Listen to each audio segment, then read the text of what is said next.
Sí. Vale, pues vamos a darle aquí. Presenta. Vale, pues como acaba de decir Alba, soy de Nutrera, ahí tenéis mi usuario de Twitter. Si no, también me podéis buscar en LinkedIn por si me queréis preguntar cualquier cosa o lo que sea. Soy el líder del grupo de developers de aquí de Madrid desde hace un año y medio o algo así. Llevo algo más de 3 años trabajando en proyectos de Salesforce. Y bueno, no sé exactamente cómo de avanzada podemos considerar esta clase, pero he tenido en cuenta algunos detalles que creo que pueden venir bastante bien en el día a día. En principio este es el índice que vamos a seguir. Lo primero va a ser una introducción bastante corta de un par de slides a las dos formas típicas de hacer las queries, las de SQL, y distintas formas de guardar los resultados, o sea, ya sea una lista, o una variable concreta, un mapa. Después tengo bastantes ejemplos de consultas sencillas con distintos operadores, ya sea un ID igual a un valor, rangos de fechas, hay bastantes opciones. Otra sección que sería para las queries, las funciones agregadas, es decir, por ejemplo, si queremos sacar una lista de importe medio de un ticket, sería con ese tipo de consultas. Luego, las distintas opciones que tenemos a la hora de relacionar objetos dentro de una query, ya sea desde un objeto padre sacar los relacionados del hijo o desde el hijo sacar datos del padre, y un par de detalles curiosos. Después veremos el tema de selectividad de consultas, que es algo que de primera no solemos tener en cuenta, pero a la hora de proyectos grandes puede ser un problema bastante serio. Y para ayudarnos a controlar la selectividad de las consultas y ver que nuestras consultas sean buenas, tenemos el Query Planner. Y ya por último, un resumen rápido de los distintos límites que tenemos a la hora de hacer consultas. Entonces, de primero, lo comenté en la sesión anterior y es algo que me gusta recomendar porque la verdad me parece que es una extensión bastante buena, es Salesforce Inspector. Es esta de aquí. El enlace lo pasaremos en el correo. O sea, básicamente nos permite ver cualquier tipo de registro en Salesforce con todos los campos, sus relaciones, exportar e importar registros. La verdad que es una extensión bastante buena. Y la mayor parte de los ejemplos lo vamos a ver directamente con el inspector más tarde.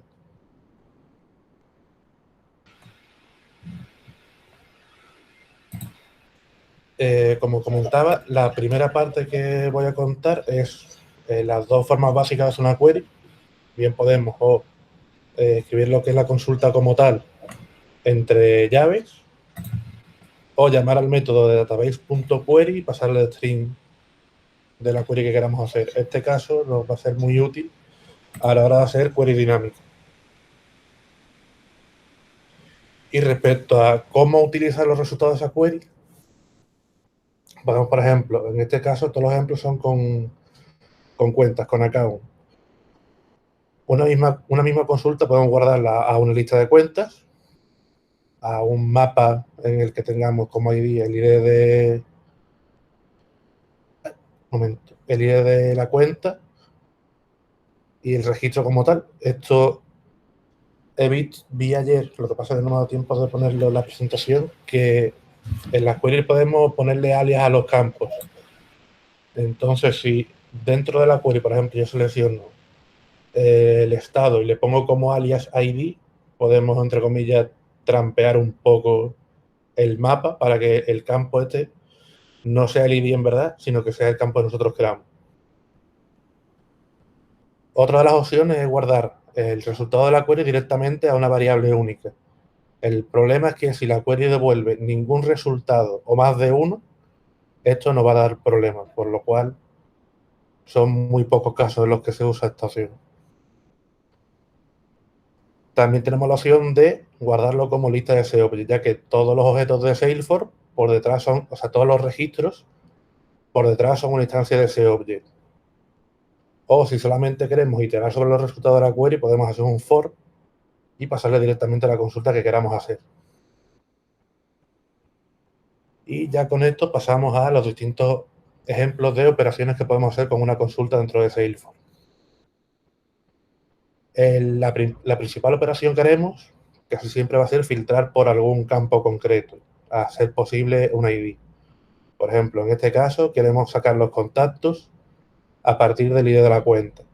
Si es un ID concreto, podemos poner la account ID igual a el valor que queramos, o que la account ID esté dentro de una lista de valores, o en este caso, como se trata de una relación, podemos pasarle directamente a una lista de cuentas. Esta línea de aquí y la anterior, el resultado sería el mismo. Por otra parte, también se puede dar el caso de que queramos ordenar los resultados que nos devuelve la query. En ese caso, tendríamos el order by con el campo que queramos usar, si queremos que sea ascendente o descendente, y podemos especificarle si queremos que los valores que haya null vayan al principio o al final. Si quisiéramos filtrar por más de un campo, pues sería cuestión de ponerle una coma y lo mismo, coma, campo, ascendente o descendente, y si queremos que filtre por los nulos primeros o últimos o no. También podemos limitar el número de registros que nos devuelve una query, con el límite y el número que queramos. Y también tenemos el operador offset, que básicamente lo que hace es que si yo, por ejemplo, te traigo 100 cuentas, las 5 primeras no me las devuelve, sino que me devuelve a partir de la quinta en adelante.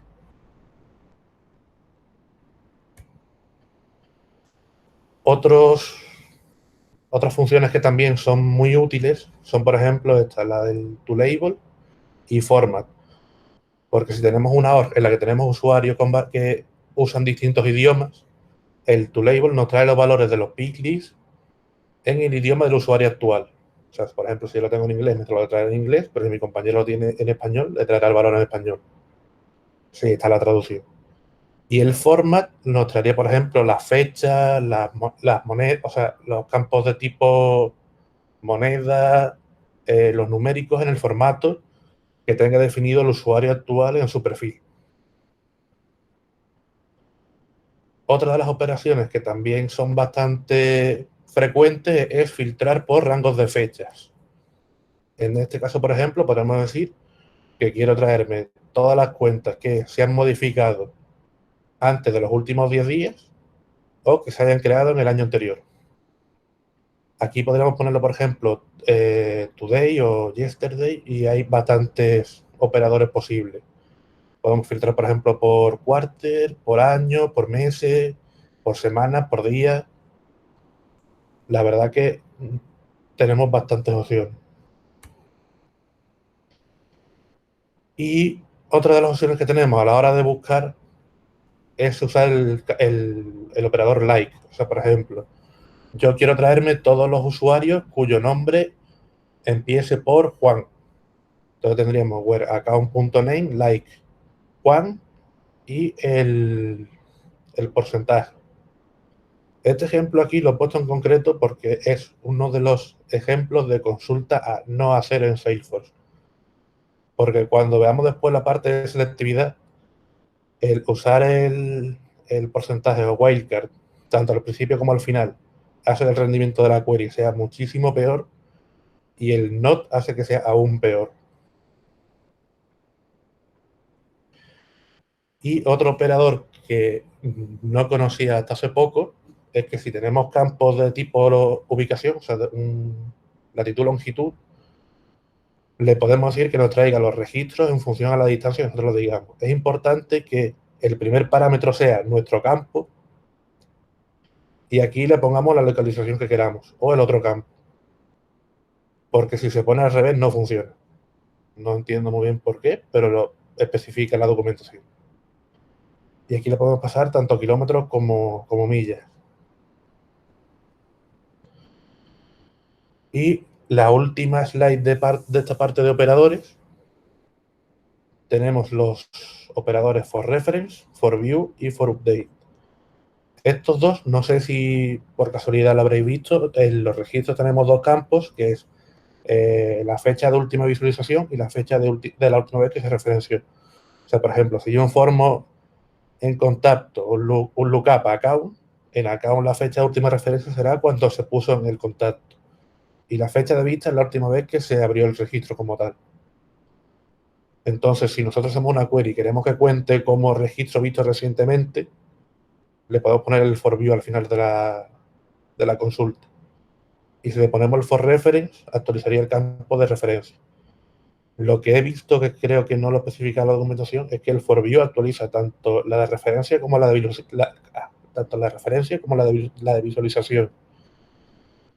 Y por último, el forUpdate es para que cuando nosotros vayamos a hacer actualizaciones sobre un registro que consideremos que son importantes y no se pueden interrumpir con otros procesos, cuando nosotros hacemos una query dentro de código con un forUpdate, nos bloquean esos registros y hasta que no termine nuestro proceso no se pueden modificar por otros usuarios o otros procesos.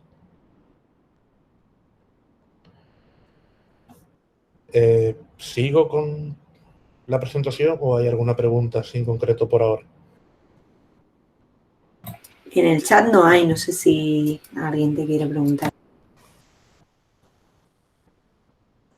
Bueno, pues entonces, si os parece lo que hago, sigo y ya cuando termine la presentación vemos los ejemplos y de paso ya vemos cualquier duda que pueda tener la gente. Entonces, continuando con la presentación, en la parte de las funciones agregadas, tendremos, por ejemplo, esta de aquí que nos permite sacar el conteo de estados de los casos para todos aquellos estados que tengan más de 30 casos. O también podemos, por ejemplo, hacer una consulta de los casos, la fecha más reciente de modificación y más antigua de aquellos casos que se hayan modificado antes de los últimos 5 días. La principal diferencia entre las queries estas de las consultas de las funciones agregadas y las normales es que en vez de un where lo que tenemos es el having y la condición que queramos.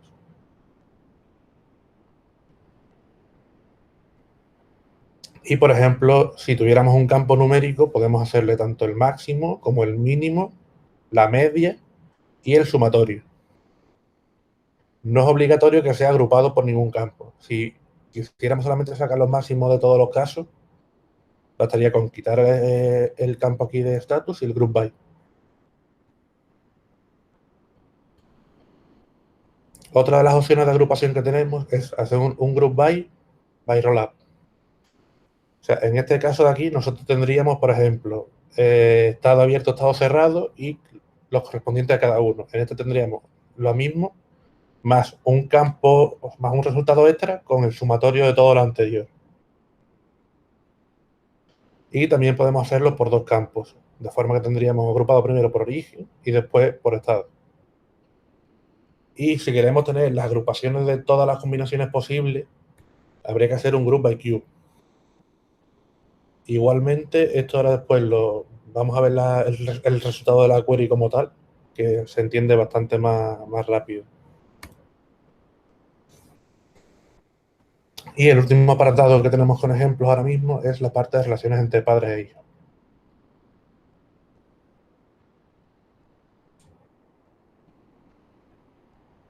Por ejemplo, esta primera consulta sería para sacar una cuenta y todas sus cuentas hijas. Entonces tendríamos un select de account con una query interna de select account de la relación de cuentas hijas. Un detalle importante de este tipo de queries es que si hacemos esta operación, por ejemplo, un debug de el tamaño de la lista de las cuentas hijas de una cuenta en concreto, si el resultado tiene más de 200 registros, falla. Entonces, para evitar ese problema, tendríamos que hacer un for sobre la lista de cuentas hijas y añadirla a una variable de lista aparte. Y en este caso ya no fallaría. En principio, otro detalle importante es que las queries, estas queries, las queries internas, no cuentan para el límite normal de consultas. Por una parte está el límite de queries SQL y por otra parte está de las queries agregadas.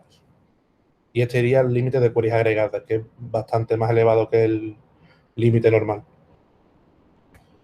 Y por otra parte tendríamos el caso inverso, en el que yo, por ejemplo, saco los contactos y quiero sacar los valores de los campos de la cuenta, que es el padre. En saltos hacia objetos padres podemos hacer hasta 5, a partir del objeto inicial de la query, por ejemplo. Tenemos 1, 2, 3, 4 y 5.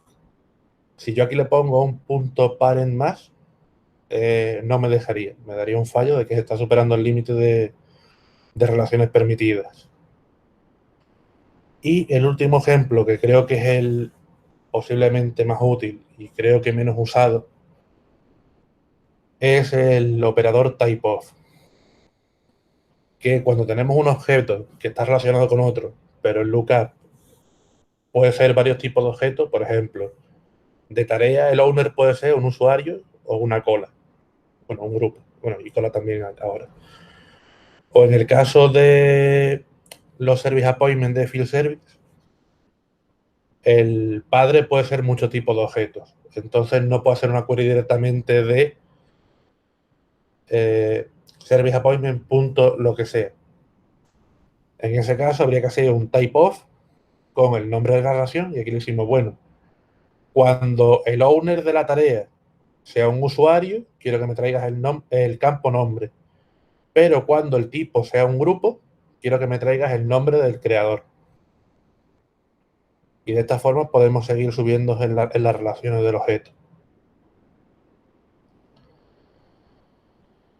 A continuación vamos a ver la parte de selectividad de consultas del documento de Salesforce, en el que nos explican los distintos tipos de objetos de campo que diga que son por defecto ID, que están indexados, por ejemplo, el ID, los campos nombres, fechas de creación y de modificación por el sistema, los record type, los lookup, que al fin y al cabo son campos ID, y los campos que definamos como único o external ID. De esta parte, lo más importante es sabernos los tramos de registros que podemos traer. Por eso comenté que de primeras cuando empezamos no solemos ver este tipo de fallos hasta que llegas a un proyecto grande, subes una query a producción y falla. Y eso, por ejemplo, a mí me ha pasado en un cliente de tener que hacer una consulta por un número de teléfono, el número de teléfono será un campo indexado, llegar aquí y decir, la consulta contra una tabla de 18 millones de registros y saltarme un error de esta query no es selectiva, por favor, cambia la query. Entonces, los límites que tenemos son estos de aquí. Cuando usamos un índice estándar, como por ejemplo puede ser el ID de la cuenta, podríamos traernos hasta un millón de registros cuando sea más de 5,6 millones en total en la tabla. Y, a ver, no voy a leer literalmente todos los valores porque os voy a pasar el enlace. Y en caso de que sea un índice custom, o sea, uno que nosotros le llamamos Salesforce, oye, quiero que me indexe este campo. El límite sería un tercio de con respecto a si fuera un campo estándar normal, un índice estándar. Y la parte más importante es esta de aquí, que es la que yo os comentaba, que por ejemplo, si hacemos un like con el wildcard tanto al principio como al final, ese filtro por defecto ya no cuenta como selectivo. O si hacemos un not like o un que el ID no sea este, o quiero sacar todos los casos cuyo estado no esté en estos dos. Ese tipo de operaciones cuestan muchísimo más. o si hacemos filtros por campos fórmulas que traigan campos de otros objetos. Y por otra parte, aquí tendríamos la parte en la que nos dicen cuáles son las condiciones para cada uno de los distintos tipos de operaciones. Por ejemplo, si hacemos una query sobre un índice estándar, nos cuenta hasta un 30% del primer millón y un 15% del resto, para que para que la consulta sea selectiva. En el caso de que sea un índice personal, un índice custom que nosotros le hayamos pedido a Salesforce, sería un tercio, o sea, un 10% del primero y un 5% del resto. Si tenemos dos filtros, o sea, un AND, sería o el límite para cada filtro por separado o el doble de los dos juntos. En el caso de un OR sería el límite para cada uno o la suma de los dos. Y en el caso de un like nos contaría solamente las 100.000 primeras filas. Por eso yo entiendo que el like es uno de los operadores que menos se usa.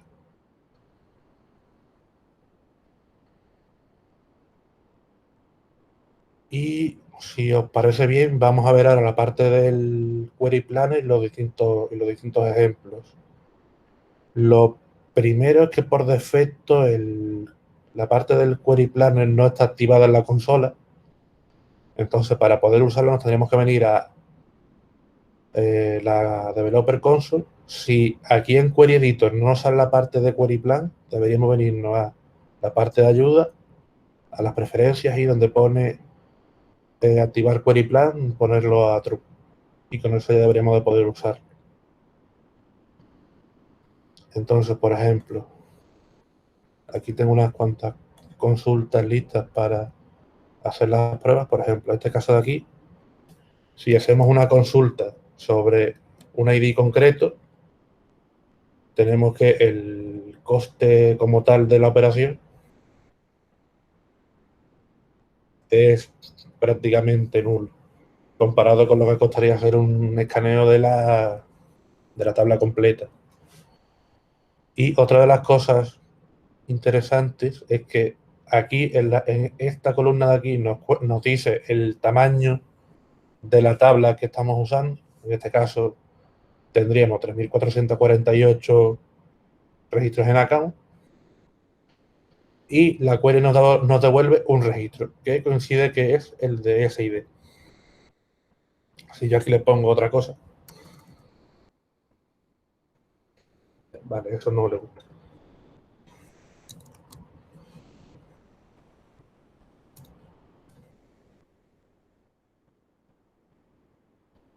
Vale, pues parece que también existe ese registro.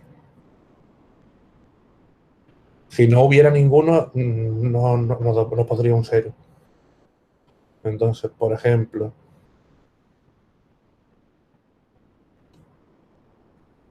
si buscamos por un campo ID externo que defino yo, que es ID jerarquía,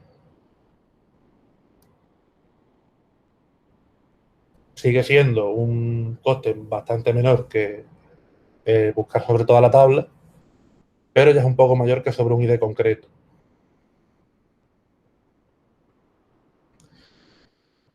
Y el ejemplo que yo creo que es bastante claro es, por ejemplo, este de aquí, en el que si buscamos un account por el parent ID, el coste de la query es 0,19, pero si buscamos account, o sea, todas las accounts cuyo parent ID no sea uno concreto, el coste de la query pasa de 0,19 a 2,61. Y eso mismo pasa también con los casos. Por ejemplo, si yo quiero sacar todos los casos que estén en un estado concreto, bueno, en este caso en estos tres estados, el coste de la query es 0,24 porque el campo estado es un pick estándar y por tanto cuenta como indexado. Pero si lo que quiero buscar es todos aquellos casos que no estén en esos tres estados, el costo de la query también se va a 260. Que no significa que la query sistemáticamente vaya a fallar.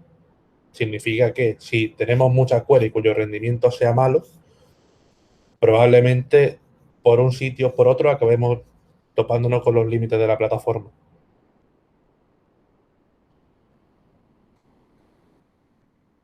Y por ver los ejemplos de las consultas que comentaba antes, por ejemplo,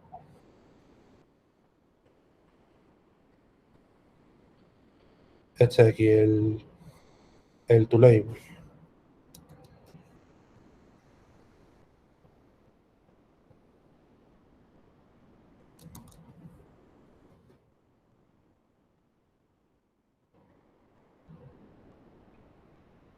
En este caso, yo ahora mismo tengo mi usuario en inglés, entonces me devuelve el estado y el origen en inglés, pero si yo me vengo ahora aquí a mi, a mi usuario y le pongo el usuario en español,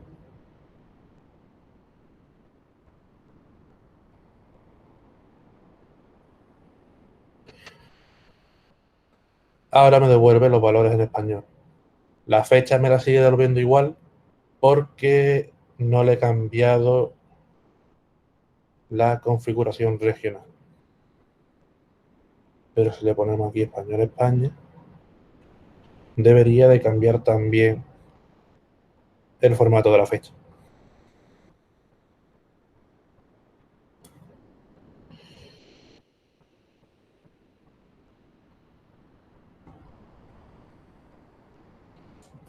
Por ejemplo, la otra que comenté del tema del offset,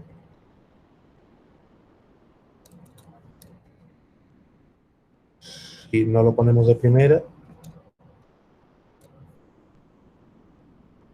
nos devolvería esta de aquí, que es 000, y si ahora le pongo offset 5, debería empezar a contar desde esta de aquí, desde la 0010. El offset máximo que se puede poner es de 2000. Si se intenta poner más, no debería dejar. Pero lo dice, el offset máximo permitido es de 2000.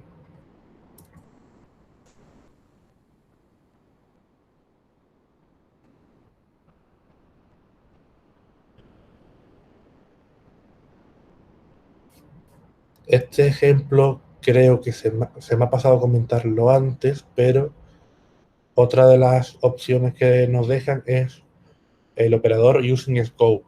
O sea, por ejemplo, si yo hago esta consulta de aquí, solamente me va a traer aquellas cuentas que sean mías, o sea, las que saldrían en el alice view de mías.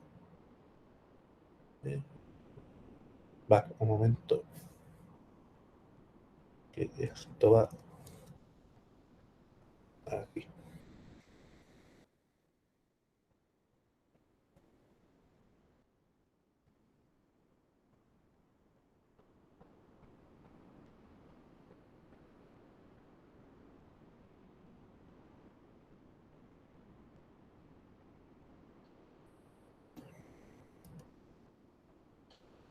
Alba, ¿por ahora hay alguna pregunta en el chat? O... No, estoy pendiente. Vale, si por ahora hay algo que no se entienda, me paráis y me vais comentando con lo que sea sin problema. Por ejemplo, esta es la consulta que comenté antes de agrupar por estado los valores del campo número, pero si, no, si queremos tener solamente el total de todos los casos, bastaría con quitar el estado y el group by, tendríamos el total. Igualmente, creo que para este tipo de consultas sí se sigue teniendo en cuenta el límite de 50.000 registros. O sea, si la suma fueran 100.000 registros, si no me equivoco, fallaría.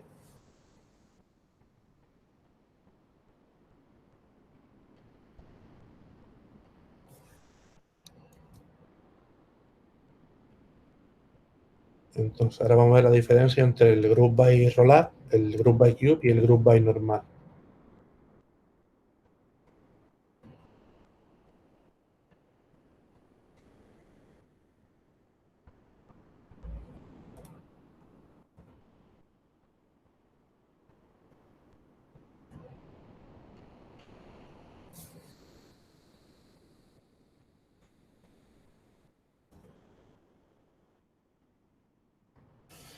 Vale, mira, en el group by normal tendríamos por cada uno de los valores, tenemos el estado en progreso con teléfono son 41 y para cada uno de los orígenes y cada uno de los estados. Si le ponemos el group by rollup,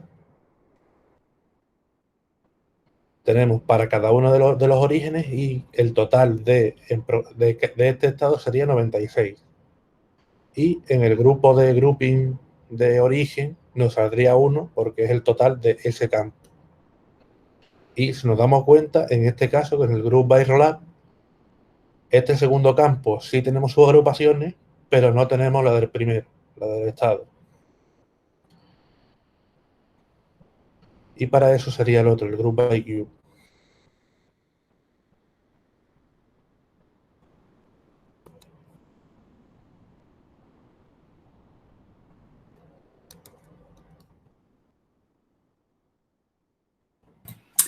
Hay una preguntilla, Dani. Dime. Te preguntan qué otras herramientas recomiendas para ejecutar queries de Salesforce, porque dice que le parecen limitadas las que hay en la plataforma si las comparas con el Server Management Studio. Pues la verdad es que no sé qué contestar a esa pregunta. O sea, yo creo que no es tanto de la herramienta, sino como limitación propia del lenguaje. No sé si estás de acuerdo conmigo, Alba. O sea, no es tanto como desde dónde hace la query, sino qué es lo que quieres consultar. Claro, o sea, la herramienta más completa que tienes es la Developer Console, que es la que te permite ver el tema de la selectividad y demás.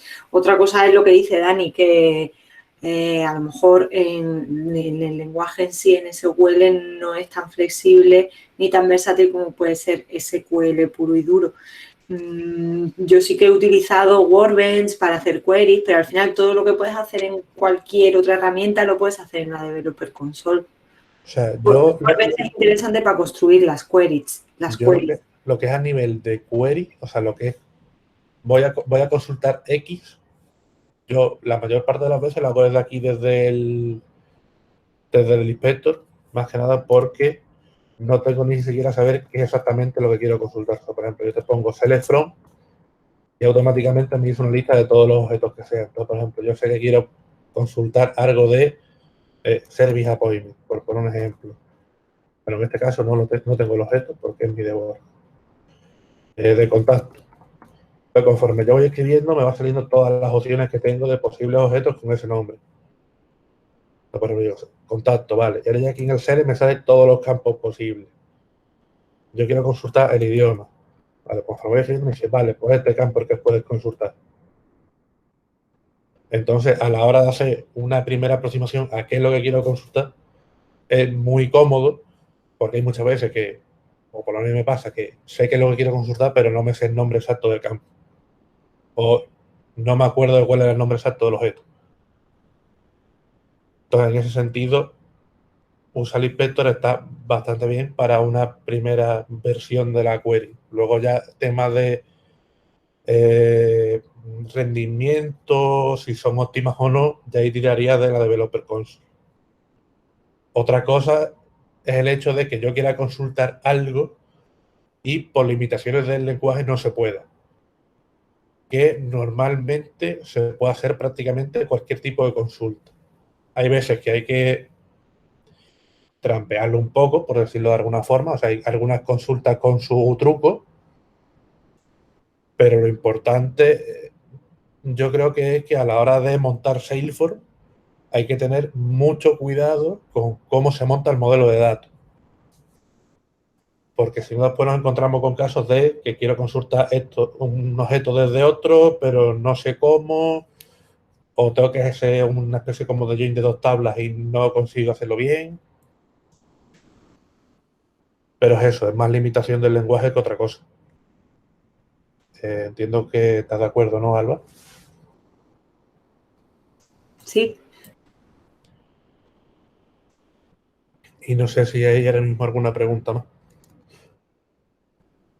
Nada, estábamos comentando aquí, Julio estaba comentando que él utiliza mucho Workbench porque por el tema que te permite seleccionar los campos directamente sin tú tenerte que acordar de ellos y tal. Y yo me acabo de acordar de uno que utilizaba antes que se llamaba SOQL Explorer y lo estoy buscando. Ahora si lo encuentro os lo mando. Vale, de mientras, este es el otro caso, el de Group by Cube, de la parte de las agrupaciones, que aquí tendríamos tanto las agrupaciones de una de las partes como de la otra. Pero tendríamos todos los estados con su origen, el total de todos los estados y el total de todos los orígenes y el total global. Esa sería la principal diferencia entre un group by solo, group by rollup y group by cube. El group by solo no tiene ningún tipo de total. El group by rollup te daría el total, en este caso, de origen y el total global de estados, y el otro, y el group by cube te da el de ambos. Igualmente aquí le podemos seguir poniendo más campos. O sea, no tienen por qué ser dos. Yo lo puedo poner tantos campos como quiera. Evidentemente, cuanto más agrupo una query, más compleja va a ser y más va a costar el hacerla.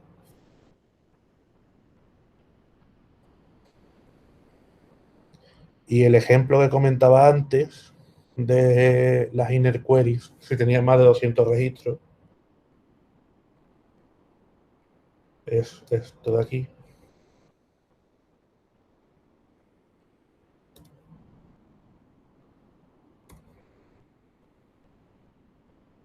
Que nos daría este error, que dice que la query agregada tiene muchos registros para hacer una asignación directa y nos dice que usemos un for.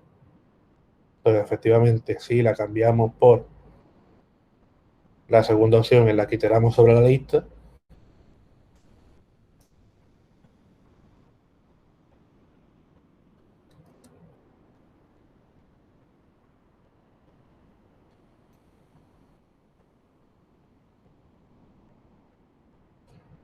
no nos da problema, nos dice que tiene 202 cuentas gigas. En el momento que pase de 200, aunque sea 201, ya nos da el error con el caso anterior.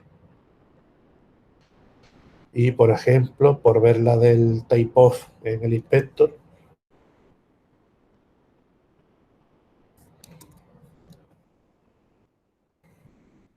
en este caso tenemos 100 tareas que el owner es un grupo y 100 tareas en las que el owner es mi usuario.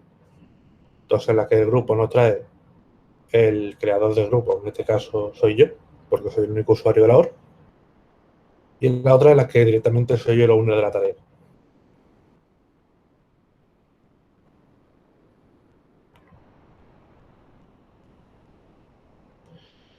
Y por último, un repaso rápido de los distintos límites de las consultas, que serían estos de aquí.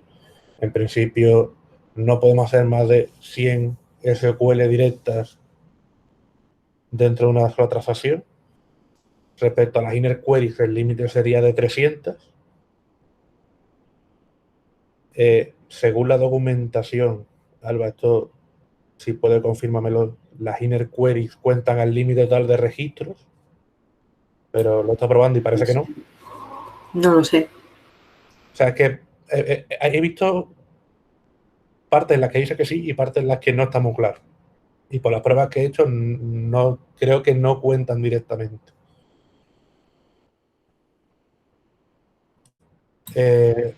Luego estaría la parte de las relaciones de hijo a padre, o sea, el account.parent.parent.parent.name, que no puede pasar de 5 contando el elemento base de la query.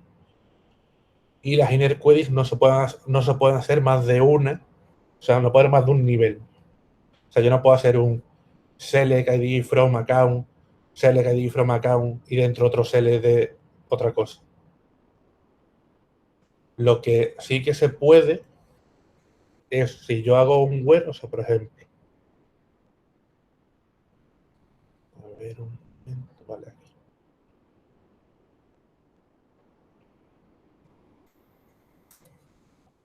Pero lo que sí que se podría hacer es un select ID from account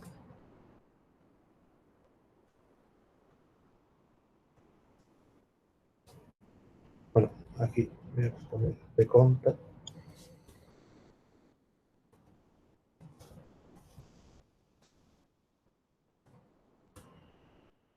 Pues acá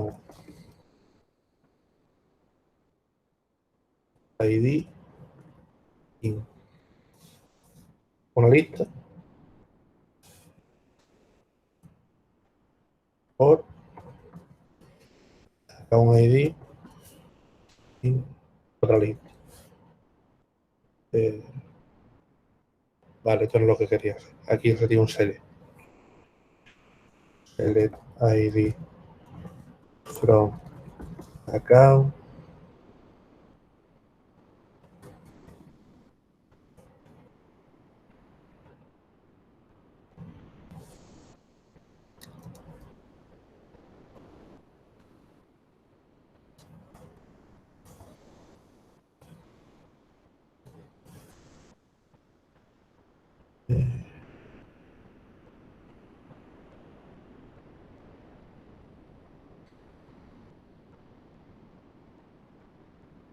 Alba, esta query en teoría debería funcionar, ¿no?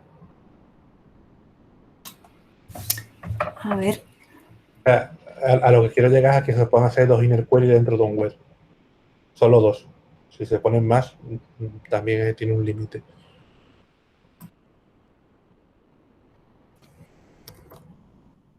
Creo que es que el limit La inner query no le solo gusta. no te vale en la inner query, ¿sabes? Sino que el límite ese que tienes en la segunda inner query lo tendrías que poner fuera.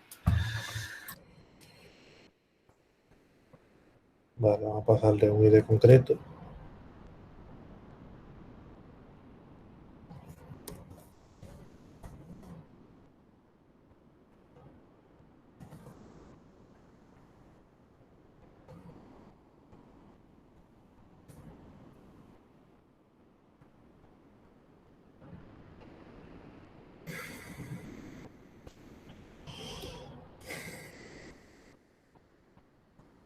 Vale, pues ejemplo tampoco me vale. O este ejemplo me ha salido mal. Y en principio esa era toda la presentación. No sé si hay alguna pregunta ahora mismo o si... No, es que creo que te sobra ahí el... No, es que me ha dicho que no le gusta LOL. Entiendo que no me deja que haga el...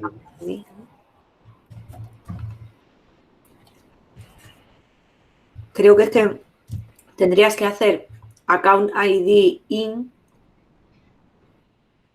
Sí, o sea, yo entiendo que... Bueno, si le pongo una me va a decir que no es ninguna, obviamente.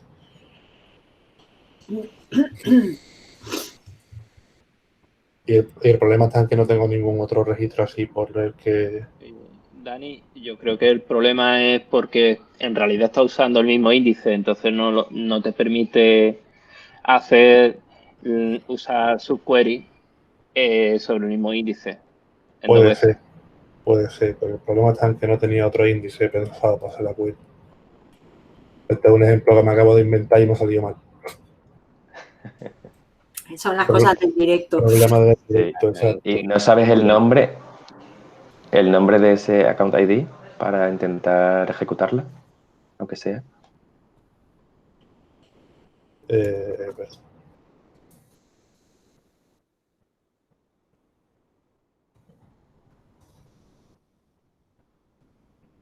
Ponle un like y ya revienta eso. pues mira, pues sí, vamos a ver qué pasa.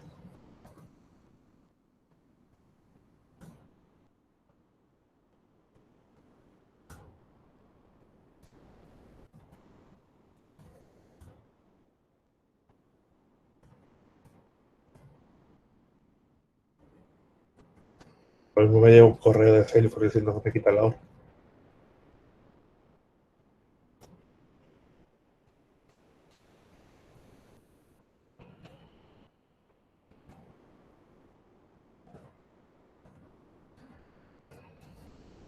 Vamos a ver qué pasa. Pues no lo he ocupado. El igual. Ah. Pues no.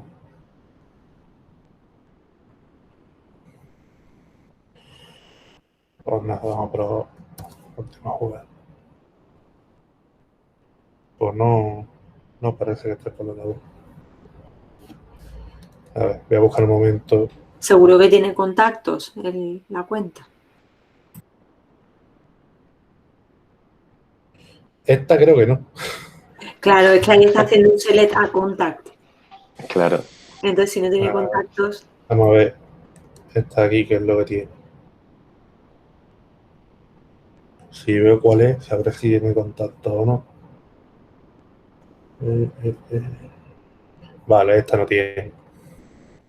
Ole yo.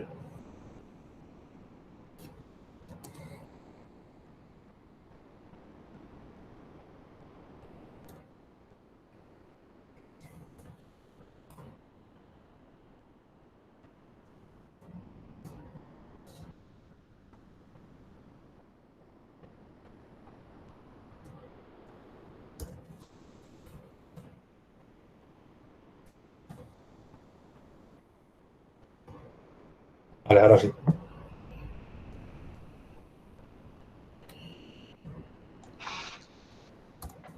Después de 40 intentos funcionó la query. Bueno, queda demostrado. Funciona, que es lo que importa. Vale, sí, aquí está. Esto ya sí tiene más.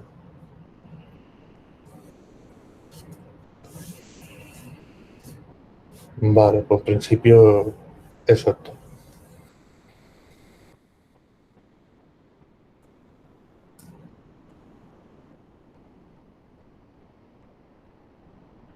No sé si alguien tiene algo que decir o por lo menos que quite este ejercicio incómodo.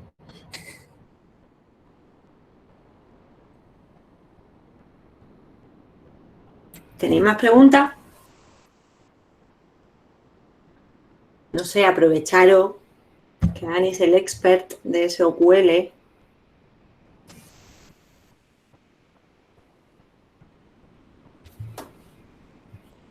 Pues parece que no se animan a preguntar. Parece que no. De todas maneras, si después le queréis contactar, pues ya os he dado su contacto y bueno, también os podéis contactar a cualquiera de los otros del grupo e intentaremos echaros una mano.